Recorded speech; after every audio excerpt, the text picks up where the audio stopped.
Hi, everyone. Welcome. I'm excited to dive into our topic today. We're going to talk about the role of the CHRO and how it can be a growth catalyst, as if CHROs did not have enough already on their plate. Internally, in the last few years, we've actually seen an emergence of CHROs being external forces for their companies. So with their unparalleled experience across people, tech, product, and sales, CHROs are well equipped to be powerful advocates. So we're going to talk about that today and a little bit about that looks like. But first, let's meet our brilliant panelists. I was going to say I'll take brilliant any day of the week, but when you can't turn on your mic, you kind of lose points on that, right? So nice to see everybody. I'm Cara, Brennan, Allamano. I'm the Chief People Officer at Lattice. I'm the founder of People Tech Partners, and I'm really happy to be here today. Thanks. I won't go with brilliant, maybe just energetic. I think we'll stick with that. Trying really hard. Entertaining, present. Yeah, I do what I can. I'm Dean Carter, and I'm the Chief People and Purpose Officer for Guild. And I'm so stoked to be here. And hello, Guilders out there. It's good to see you. Yeah. And I'm Amy Bouque. I'm a unicorn in this room. You are looking at a Midwestern Chief People Officer of a small cap 75-year-old company. So I'm the Chief People Officer for Kelly Services. I'm really excited to be here. You know, my mission for the time that we have together is to make sure that in all of the tech that you're looking at, designing, enabling, people have to stay at the center of what you're doing. And so we're going to spend the next couple of minutes keeping people at the center, but also helping you to understand how we as Chief HR Officers are really focused on being business first. Mm-hmm.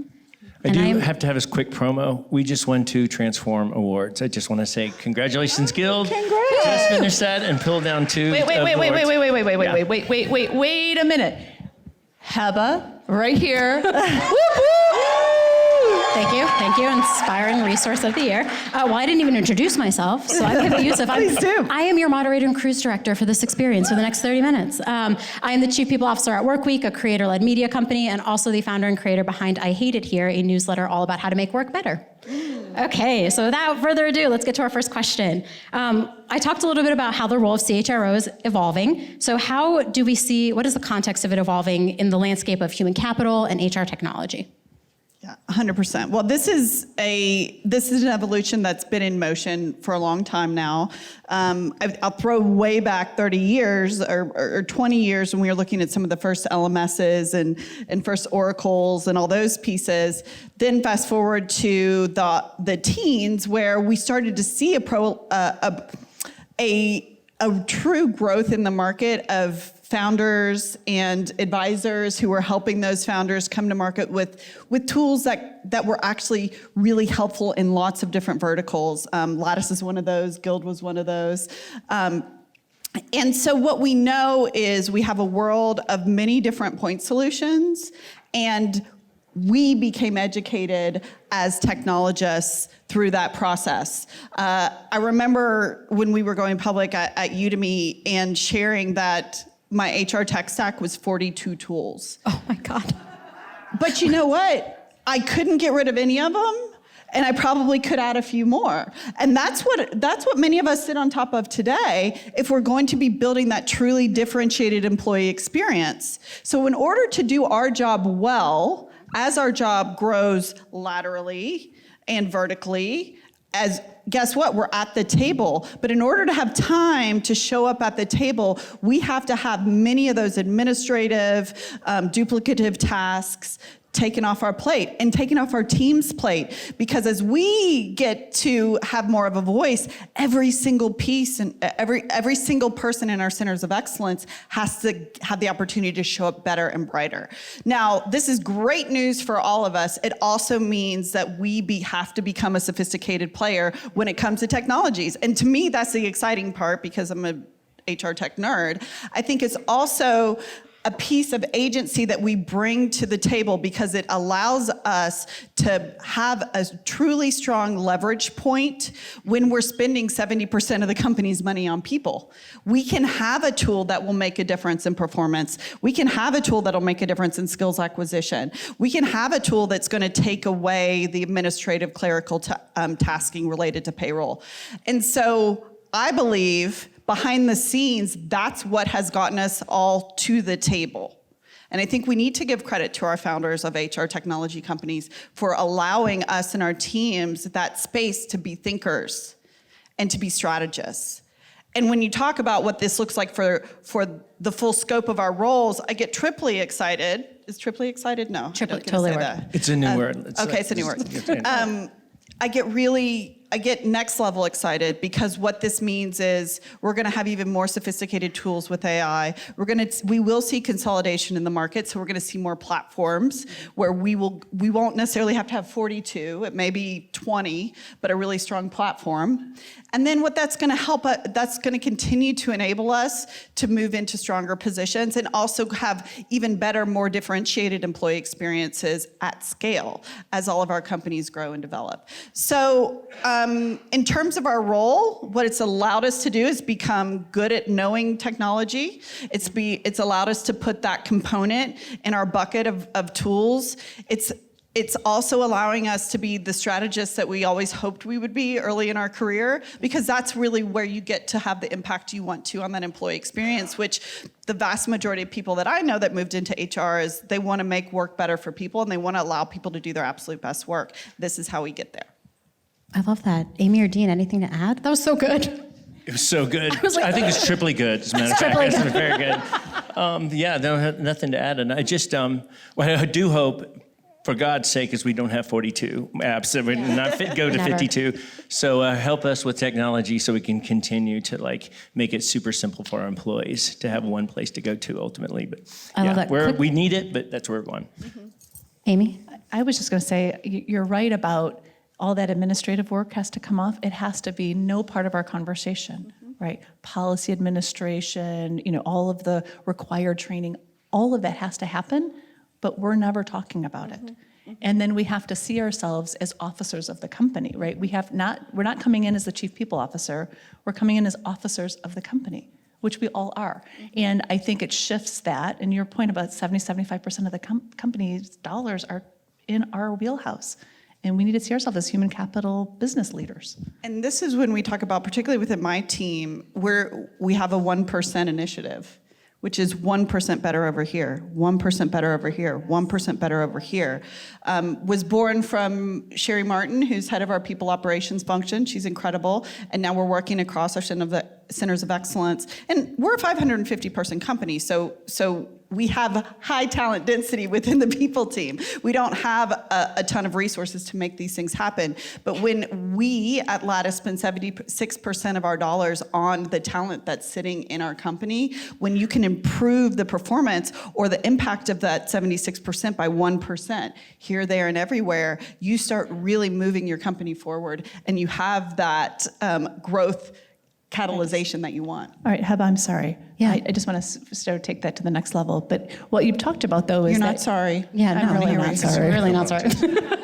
So this isn't about doing things to people, right? We've all heard the phrase, people don't resist change.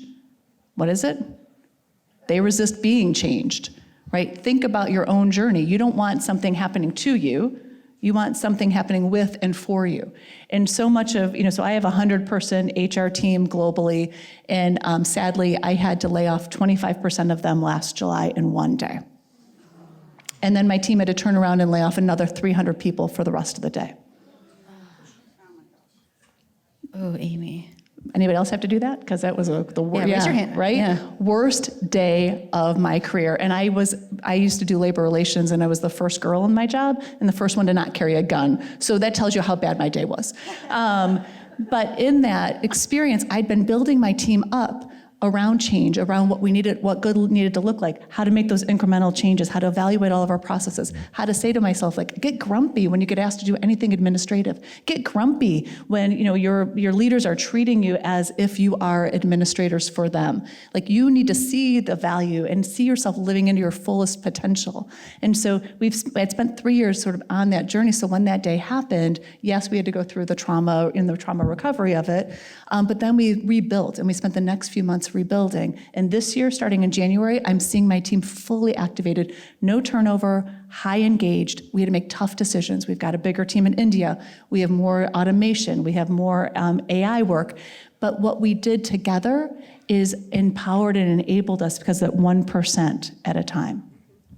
I mean, the day that job gets easier is the day we need to leave. Yeah. I've always say that the day this becomes Yeah. easier to do that to teams, and it's time to go. We'll continue, Heba, and there's a question here that Yeah, I we're just getting a lot of good absolutely love. So the questions. questions are fabulous. Keep them coming, and I just want to scroll back up. This one was really good. We'll try to get to as many of the questions as possible. So we'll keep it moving. I have 2 more questions, then we'll get to all the live questions. We've talked a lot about how CHROs have to have an understanding across all the business units, technology, sales, and product marketing. How can we actually leverage that understanding and actually drive innovation and growth for our companies? Dean. I'll take that one. Thank you. I've been doing this job for 25 years. And before this job, I had other job, head of sales, head of stores, and doing different things before this. And I've been waiting for this conversation for 25 years. And so we're here. And I don't think that, we've talked a long time about having a seat at the table. We have a damn piece of the table now, a huge piece with several seats. And we've earned it. I think this profession has lifted and grown, and what I've seen where it was 25 years ago to this moment is really unique. And so, in addition to being a growth catalyst, and I mean taking these amazing human beings and giving them amazing experiences, and they deliver amazing results when that happens. It's a pretty simple concept. So we do that, and when people feel engaged and excited and they feel like company gives a damn about them, they actually perform better, which is shocking, huh? So in addition to that, I think some things have changed. My relationship with the leadership team, one has moved from a people strategy to organizational strategy. I'm involved in product decision. I'm involved in marketing decision. And used to be all the time I spent with the general counsel. And now I spend most of my time actually with marketing and product, having conversations with the marketing team about the brand. Because guess what? Guess how much influence the talent brand has on the product brand? How many products out there do you know who they treated their employees like dirt? And they impacted their business. So when you treat your employees wonderfully, and before my time at Guild, I was the head of HR for Patagonia for 10 years. And I can tell you that when you treat your employees great, and you do the right thing for them and do the right thing for the community, you make a whole lot of money. And I do want to address this question: should people and culture report into the CEO, finance, or legal? I think finance and legal should report to the head of HR. Let's go. Let's just say that. So the finance, CFO, and general counsel reported to me for 10 years at Patagonia. Ooh. Just saying, I did it, and we made more money and had no EEO cases in that time for 10 years. Just saying. Hell yeah. So you're I'll be going to write changing about that. You're going to tell us how to do it. Yeah. I can tell you the path. Well, I already changed the reporting structure in the org. I already went in and I can do that, right? You can. It's time. It's time. Related to what you're talking about, I think it would be fair for people in the audience to look at your role and Amy's role and my role and say, well, you're in the business of people. Of course, you can draw a line between what you're doing and the end user and the customer. And what I could say is a little over 10 years ago when I was at Pinterest, this was the light bulb that went off in my head. And it went off because I was the customer at Pinterest as well, right? God bless. I was, first-time mom, originally from the Midwest. I mean, I could go through what our ICP was at Pinterest, but it's this.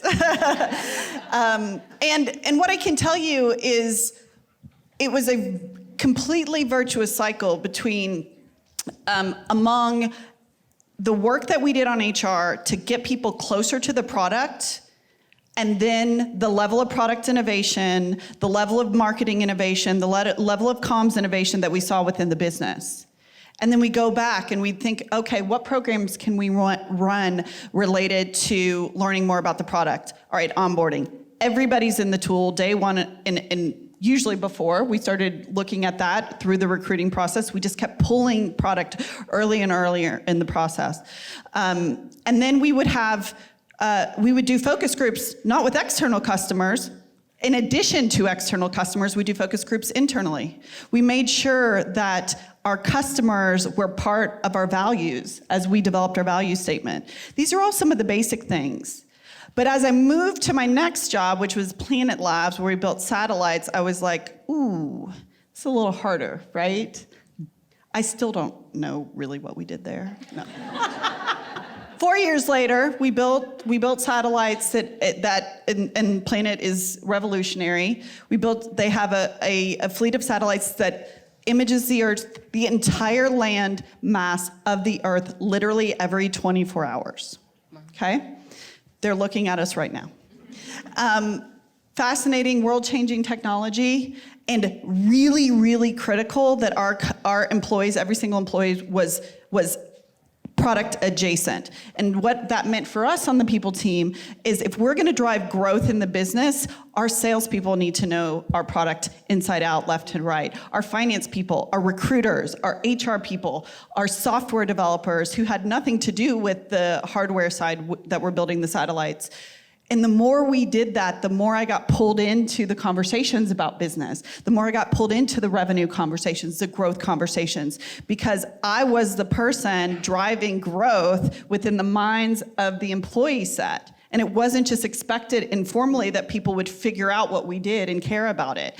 We, as a people team, were the curators of that experience that drove the empathy, the customer empathy, and the engagement internally that then, we all know this, we know this from our beautiful direct-to-consumer businesses, the more engaged your employees are in the end-user experience, the stronger the outcomes are for your business. So I challenge all of us to put our hat on, whether you're a SaaS company, whether you're doing something totally seemingly far away from your personal experience or the experience of your customers, don't give that responsibility over because that is a gateway to the table.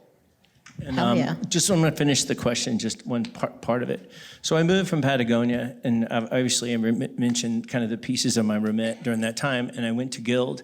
And the conversation I had with Rachel Romer at the time when we talked about the job, and she said, Dean, I want you to lead the people team and talent. I want you to be really a big part of the strategy, and I really want you to be the external facing part of Guild and be that person that does it. I need you to lead the brand because I want a brand to represent a very human experience and what Guild is all about, which is making better lives for human beings.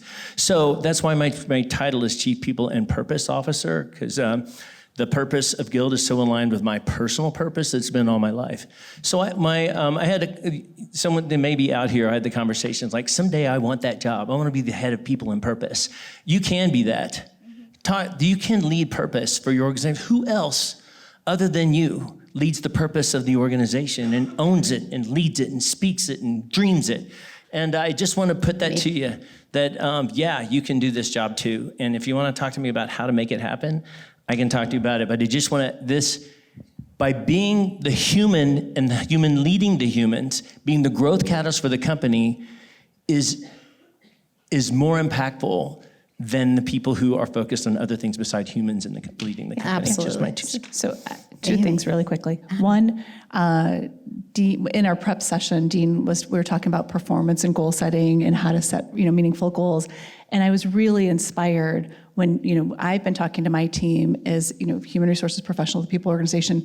We have to know the business. So just like you talk about, you have to know your end users. You need to know your business, and then I need my people to be sellers, right? They need to see themselves as sellers of our products. And you told me what? 50% of your goals are? 50% of my goals are related to business. Like that is to selling. Like that is like 50% of kind of like, which I think my job connected to the performance of not just employees, but the company is very important. Yeah. I love that. We've talked a lot about like the business part, understanding the business, but what are some other key skills and competencies that CHROs need to employ to actually drive that innovation? Okay, before I answer that question, I was just struck, I don't think I paid attention to this before, but we all chose to drop the moniker of CHRO, and we've all chosen people. Yep. And for me, that was a really intentional shift when I joined Kelly. It was the HR department, I was the CHRO, and I went to the CEO and I said, I aspirationally want to be the chief people officer. He said, well, what does that mean to you? I said, it means that it is not about the administration. It is not about the annual processes. It is about putting people, I don't see humans as resources. I'm not counting them as widgets. We are people with very unique experiences, and if we want to be people-oriented and people first, I want to be the chief people officer. He said, well, then change it. And I said, oh, I can just do that? He's like, well, okay, out of HR. So I changed. So I worked with my team, and we, designed ourselves the people organization, and got our little brand with the heart and the hands, and I became the chief people officer. And so the question about where should we report, it's a non-starter for me. If it doesn't report to the CEO, I'm not interested. Agreed. Hard stop. And I would ask you, when you're thinking about your organization, are you human resources, or are you still the personnel department, God forbid? And you want to be the people organization. You want to lead with it. And so beyond the business, I think about our ability we sit on a pile of data, mounds and mounds of data, and our ability to synthesize that data, understand the data, tell stories with that data, and ultimately predict it. Now, I don't have it all figured out yet. I'm sitting on 35, and I have, not kidding, I'm almost embarrassed to say this, I'm sitting on the PeopleSoft mainframe for my HRIS, so pray for me. But We can help you out with that, Amy. Everyone check on Amy after this. She is not well. But I have a great data team, and so we have created a data lake. We've got people who know how to do headless Python, whatever that is. But we're good. But to be able to tell stories with the data, to be able to come in and activate on it, to say, did you know? And here's something we can think about. And by the way, when we do our strategy planning, we should be doing workforce planning, and we should be doing succession planning. And it should happen either before or after, depending on your strat planning process. And if it's not happening, you need to be advocating for it to happen.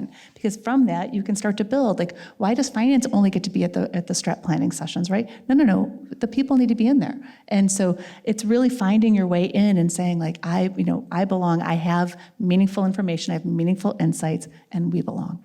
I do want to layer on that a bit, though. I 100% believe that this is a profession.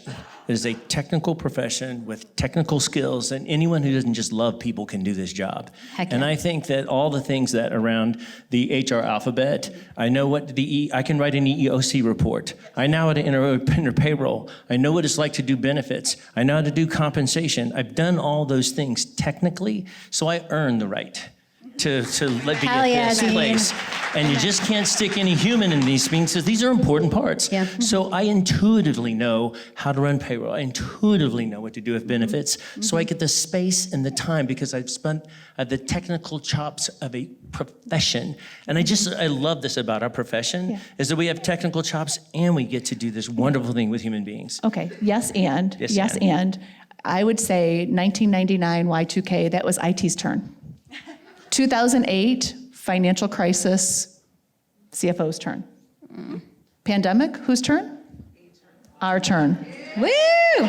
And we have to show up in a profession that hasn't quite resolved itself. Like, finance knows how to count every data, like every piece of information. They know where the money goes. They know how to count it. They know balance sheets. Like, there's no negotiation. We're still negotiating what is good turnover. Well, how do we calculate it? How do we calculate, so we have to resolve some things in our profession, and we're not there all the way yet. Dean's working on it. Talk to me later. Yeah, Dean's working on it. Stay tuned. Stay tuned. I do want to also challenge, we're talking different company sizes here and different levels of experience. I started at Pinterest at employee number 32. And you can still implement people process policies that are best in class, whether you have 20 people in your org, whether you have 20,000 people at your org, and everybody on this panel is going to tell you that too. Some of the best learnings I've ever had is in a smaller group of employees when you can iterate really quickly, and that helps you be a better people leader. So don't count yourself out of some of these bigger initiatives. Succession planning, when you're a smaller company, becomes do or die for your business. So challenge yourself to bring those best practices to the table. And if you don't know how to do that right now, or there's some concerns or questions, you've got a whole room of people that are here to help. And this is one thing about our profession that is amazing and exceptional, is that we do want to, we're in a state of play right now where there's a ton of agency, and we have a lot of new things. It's a very exciting time, but it's a time where we have innovation in corners, and we can pull people into our circles and learn and grow. I love that. Okay, we have so many questions. Do you guys want to try to, let's do a few. The first one was, how do you measure performance of teams and businesses outside of roles with direct revenue implication like sales? I'm a big fan of this question because I have had OKRs in some version for the last 15 years. And I've come into many people teams that I've built that have said, well, we can't measure it. And what I would challenge right now, I happen to work for a company that has really clear tools that can measure all these things. And there are many other companies out there that will help you do that as well. We can measure it. There is no excuse anymore. And a big part of this is establishing really strong goals and objectives initially, and then benchmarking against other folks that are doing similar work, and then measuring our progress against those, and communicating and educating around the goals and the measurements that we do have. As mentioned here, and if you talk to any CEO, my CEO included, the language of business is data, and this is why we have been outside the room until now. And we have so much out there available. I think it was fair like 15 years ago when I was like, it's hard to measure things. That was right, because it was really hard to measure things, but we still pushed ourselves to get there. We don't have excuses anymore. So if you find yourself saying you don't have this information, that should be number one on your list, and there's lots of tools that can help get you there. I do want to lean into this. Everything is datafiable, everything. And one of the things that one of the cultural things that we did on the Guild People team was everything we did was a test and learn, everything was test and pilot. If we released any initiative, I was like, stop. Did you do a pre? Because I want to go, this is what it was before, and this is what it was after. Every single thing we do should be a test and learn and pilot, and you should have a pre and a post and work. We had a single person doing analytics who did all of our pre and post work. And that's how you prove to the company that things are working.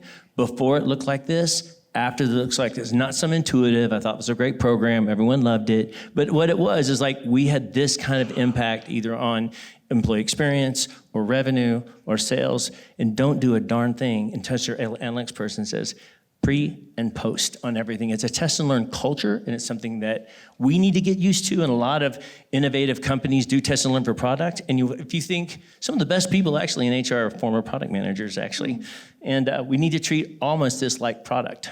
Yeah, as we're thinking with the growth mindset. Right. Growth catalyst. Yeah. And for risk-averse companies, using language like experiment is a really powerful way, because many organizations, if you fail, then you've been labeled permanently. And if you take your approach, sort of test before and after, and we're going to run an experiment, suddenly when you say experiment, it gives you more space to say, I'm not sure, I have a hypothesis, and I have found my team really leaning into experimentation in a way that allows us to, open our doors for imagination. That's talking the language of the business. And growth. Yeah. I'm gonna throw a pitch in for Colby Nesbitt, C-O-L-B-Y Nesbitt. She is head of analytics on my team at Lattice, and she's amazing. She's PhD, most recently came over from Twitter. And we've been talking about her having a stronger voice in people analytics because she's brilliant and she knows exactly what she's doing. I think she's gonna be really helpful. So if you follow Colby, I promise we'll get more information for you out there on people analytics. And Dean, can you give us a teaser of this thing that you're working on? Yeah, so this was a big challenge for me for years. I've been thinking about it since my time. By the way, I've always worked for purpose-driven organizations. I was head of HR for Sears and Kmart for 5 years, so just as a heads up, during the good years, not really. And Kmart is life. Kmart is life. Yeah, just before the ship went down, I'm like, bye. I live a half mile from the headquarters. We're finally taking that headquarters down. So the one thing I knew about Sears was we had 270,000 employees, 6,000 people in the HR team, and tons of data. And the two things you want in data are volume and volatility. So those are things. So we became, in terms of the challenge, we wanted to be amazing at reporting and analytics and be the best damn reporting and analytics. And so I partnered with Kellogg University 10 years ago and formed an organization. By the way, this is made up of the top 20, what I believe are the heads of analytics in the country. This is at Northwestern. This is the Northwestern Kellogg group. So it's an invitation only. So if you have an amazing head of analytics, let them know, because I will get them to heads of Amazon, head of Google, head of GE, analytics, and they come together to just brainstorm. What they've been putting together is Gap for HR, and we're about to release it from Kellogg. Sign me up. This is coming. I just talked to the head of, I'm a fellow at the Northwestern University that have been building this. And we are going to work on the first iteration of GAP for HR. How do we know turnover? How do we know all the things that we measure, just like finance and accounting have GAP principles? We have been working with academics to release this. And I'm really excited And by about the way, this. thank you. We need that. You're We right. need that So- from HR leaders. I've been working on this for a long time, and it took yeah. I'm very excited. I'm getting the Oscars rap music on the screen. It's telling me I need to wrap it up. I just want to say a huge thank you to Amy, Dean, and Cara for joining us today as we talked about how the CHRO or Chief People Officer can be a great growth catalyst for their company. You can come find us Thank you, afterwards. Heba. Thank you so much. Thank you. This was Thank you, great. Thank you, Heba. everybody. Thank you, yeah. Amy. Woo! Thank you, Cara.